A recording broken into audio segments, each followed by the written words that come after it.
As you may know, Hogwarts Legacy is one of my most anticipated games of this year, and we have a special video today because a number of creators and, people who get access to these games early got a chance to play Hogwarts Legacy early. And today, they all got to post their videos and their gameplay reveals, and I am very excited to dive into what we can see and what we can learn about this game, a game that I am personally truly excited about. IGN dropped this video, the final preview of Hogwarts Legacy. We're gonna watch it, react to it, dissect every ounce of it that we possibly can in an effort to not lose my freaking mind for a game that I'm personally excited about. If you've been coming by the streams, you know that I've been talking about Hogwarts Legacy for a while now. It's something that I think is either going to be really good or really bad. So while I am very excited about this game, I'm also very nervous about it. I want it to succeed. I want it to do well, but I also feel like it could be very hit or miss. I hope that this final preview gives us a little bit more information about this game in its kind of close to final state and what we can potentially anticipate come February.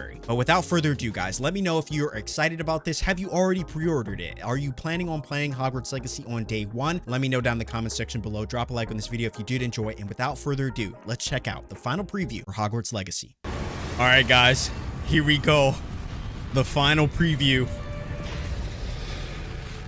We do not live in a world rich with great Harry Potter games. Nobody harbors warm feelings for the horde of chintzy, cynical movie tie-ins that plagued the PS2 and Xbox during the mid-2000s.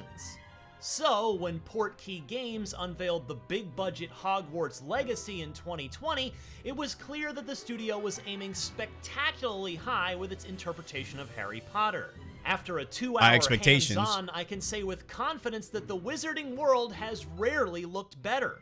Let's The lilting go! charm, cockeyed whimsy, and high fantasy hijinks of Hogwarts Legacy is rendered with dogmatic servitude to the books, while the combat and exploration, the game part of this video game, is robust enough to rope in more casual fans of the fiction. Unfortunately, it's all happening at the exact moment the world is reconsidering their lifelong ties to one of the greatest stories ever told. If you haven't been keeping up with the information drip, Hogwarts Legacy takes place in the late 19th century, and therefore it operates independently from some of the more familiar touchstones of Potter lore. No Voldemort, Dude, it looks really no good. Dumbledore, no multitude of Weasley surnames. You play as a fifth-year transfer student that will be built with a potent character creator, denoting complexion, hair color, eyebrow shading, and yes, body types, vocal tenor, I'm gonna and spend the choice to be referred to as either at least a witch 2 hours or a on wizard. the character creator. Afterwards, you'll be quickly implanted directly into the day-to-day scholastic rhythms of Hogwarts. My time with the game was brokered into two major sections. A treacherous story chapter where I was asked to both infiltrate and destabilize a nefarious dragon cockfighting ring, and a dulcet afternoon on the castle grounds, where I solved side quests, played minigames, and soaked in the Persona-like splendor of simply hanging out at school. The combat was the highlight for me, which I was not expecting. In previous Potter games, the Quicksilver Wizard clashes of the books are reduced to dull, rote, third-person shooting galleries. Dude, that Harry, looks so Ron, good. and Hermione taking on an endless series of identical Death Eaters who all seem to brandish magical I think the combat facsimiles looks of kind of fun. shotguns and sniper rifles. Pretty easy, but Hogwarts Legacy changes the formula considerably. Despite the projectiles ricocheting back and forth across the arenas, the game functions more like a Ninja Gaiden-esque combo masher. Your character automatically locks onto wherever they're facing, and the hocus-pocus that comes cascading out of your wand can be chained together like a screen-filling, health bar-obliterating Marvel vs. Capcom tsunami. Yo, that actually Game sounds like a director blast. Alan 2 compares the system to a sort of long-range dueling. Your arsenal is mapped to the face buttons, and after messing around with the controls for a few minutes, I was able to come up with some wild, improvised concoctions. I'd Leviosa my enemy into the air, tag them with some basic filler casts, pull them in close with an Accio before setting them aflame with the Incendio. The physics engine absolutely revels in your chaos. Bodies fly across the map like they've become weightless and boneless at the mercy of your command. Harry Potter video games have tried and failed to replicate the fiction's unique take on spellcasting for decades. Portkey seems to have established a structure that will likely be aped for years to come. Dude, that's so nice to hear. Nothing better than hearing a game that you're excited about My stint wandering around nail Hogwarts some of the key itself mechanics. wasn't quite as exciting as my trip to the Dragon's Den. It's kind of how I feel about My Spider-Man. character enjoyed a peaceful free roam back at home on the back of their flying broom, the Roach of Hogwarts Legacy, where they poked around nooks and crannies of the castle, soaking up collectibles, deciphering basic puzzles, and completing the menial tasks assigned to me by my classmates. One of them accidentally put a charm on her books that caused them to flutter around in the air, to usher a set of leather balls down a wooden platform. The closer they got to the edge without falling off, the more points we'd score. These distractions were pretty lightweight. Portkey didn't allow us to delve into, say, potions class or a meaty side quest digression, which left me hoping that Hogwarts Legacy will include some finer character moments outside of the core campaign. Let us broker a genuine camaraderie with the other denizens of the school. A Harry Potter game can only hit its marks if, by the end of the runtime, we're willing to lay down our lives for a kindly groundskeeper or an eccentric headmaster. It should also be said that Hogwarts Legacy appears to be swimming in the darker edges of the canon. It was shocking to see that one of the spells on my combat Dude, hotbar I can't wait. I'm was about to be Crucio, evil. better I'm known about to be the evil. layman I'm as telling the you. torture spell, which inflicts searing white-hot pain in its target. In the Harry Potter universe, Crucio is one of the 3 unforgivable curses, a huge no-no. Perhaps these are the themes Hogwarts Legacy intends to deal with. How did Crucio become unforgivable anyways? That's Some of the finishing moves because equipped people by spam character it. were similarly macabre. After charging up a meter and tapping the 2 shoulder buttons, my avatar could reduce a rival wizard into a pile of sooty Looney Tunes dust.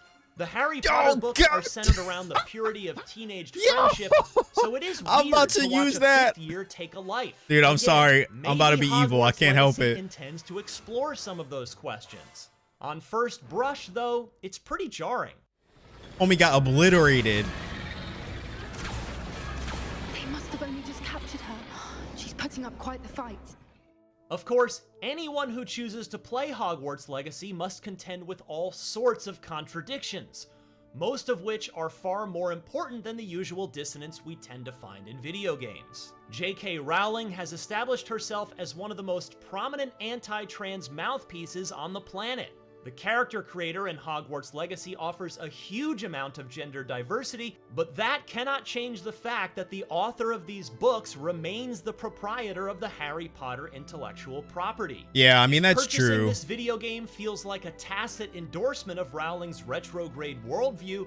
Nobody can say you're wrong. I spoke with Alan, too, about these questions during my visit, and you can read the results of our conversation on IGN, but you're not likely to find a clean answer to those concerns. It looks like we're finally getting a good Harry Potter game. Shouldn't it feel better than this?